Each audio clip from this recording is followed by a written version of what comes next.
আপনারা যুবক ভাইরা কিছুদিন আগে অনেক শিক্ষককে কোনো দুর্নীতির কারণে প্রতিষ্ঠান থেকে অপমানিত করে বের করে দিয়েছেন।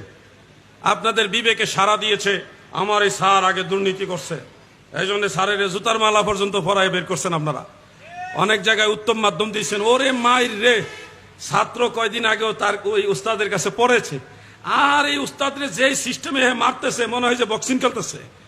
এই দৃশ্যগুলি দেখেছি। আপনারা ছাত্র ভাইরা একদিকে আপনাদের মনের ভিতরে প্রেম জাগ্রত হয়েছে, এই সারে দুর্নীতিবাজ, সারেরে দিয়েছেন উত্তম মাধ্যম, কিন্তু জীবনে কোনোদিন আপনার বাপে যে ঘুষ খাইছে এটার জন্য কি কোনো অ্যাকশন নিছেন?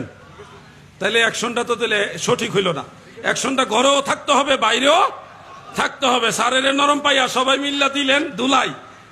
শোনো ছাত্র ভাইরা, আমি আপনাদের বলি কোন দুর্নীতি অ্যালাউড না, গ্রহণযোগ্য না। কিন্তু আমার কথা হলো, যেই স্যার ভুল করেছে তাকে সংশোধনের সুযোগ দেওয়া তোমাদের জন্য উত্তম ছিল।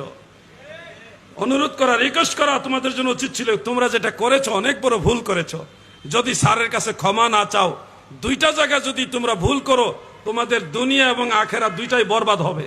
এক নম্বর হলো মা বাবার সাথে যদি বেয়াদবি করো, তুমি যত বড় ইমাম হও আর সাইকুল হাদিস হও, কাবা ঘরের ইমাম হও, কাজ হবে না। মা বাবার সাথে খারাপ ব্যবহার করে তুমি হাজি হও, 100 বার হজ করো, কোনো কাজ হবে না। আর হলো যার কাছে তুমি জ্ঞান আহরণ করেছো, শিক্ষাগুরু, ভুল ত্রুটি সবারই থাকে, তাকে সংশোধনের সুযোগ না দিয়ে যদি উস্তাদের সাথে বেয়াদবি করো, বাবাজি মনে রাখো, বহু বড় বড় মেধাবীরা শেষে লেখাপড়ার ফাঁকে হোক আর শেষে হোক পাগল হয়ে রাস্তায় ঘুরতেছে। মাজারে গিয়ে গাঁজা খায় কারা জানো? মাজারের আশেপাশে পাগল হয়ে ঘুরে কারা জানো? রাস্তার আশেপাশে ডেন্ডি খাই কারা জানো? রাস্তার আশেপাশে পাগল বেশে মস্তিষ্ক বিকৃত হয়ে ঘুরে কারা জানো? যাদের উপরে মা বাবার অভিশাপ, উস্তাদের অভিশাপ, তারাই রাস্তায় পাগল হয়ে ঘুরে।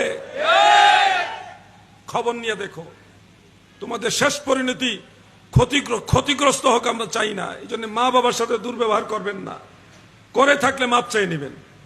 উস্তাদের সাথে যদি কোনো কারণে করে থাকেন, মাপ চেয়ে নেন, সুযোগ আছে। মরার পরে আর সুযোগ পাইবেন না ভাই, সুযোগ কাজে লাগান।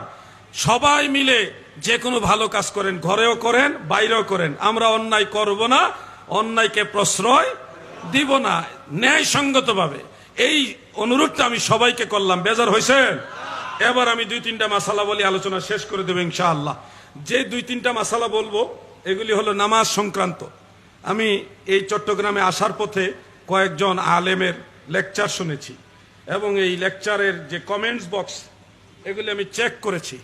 দেখলাম তাদের এই লেকচারগুলি শুনে শুনে বহু মানুষ বিভ্রান্ত হচ্ছে এবং তাদেরকে সাপোর্ট দিচ্ছে। তা আমার কাছে মনে হলো এই কথাগুলি যদি আমরাও পাল্টা মানুষকে মেসেজ হিসেবে না থ্রো করি, তাহলে এই হাজার হাজার লক্ষ লক্ষ কোটি কোটি মানুষ তারা ভুল পথে চলে যাবে।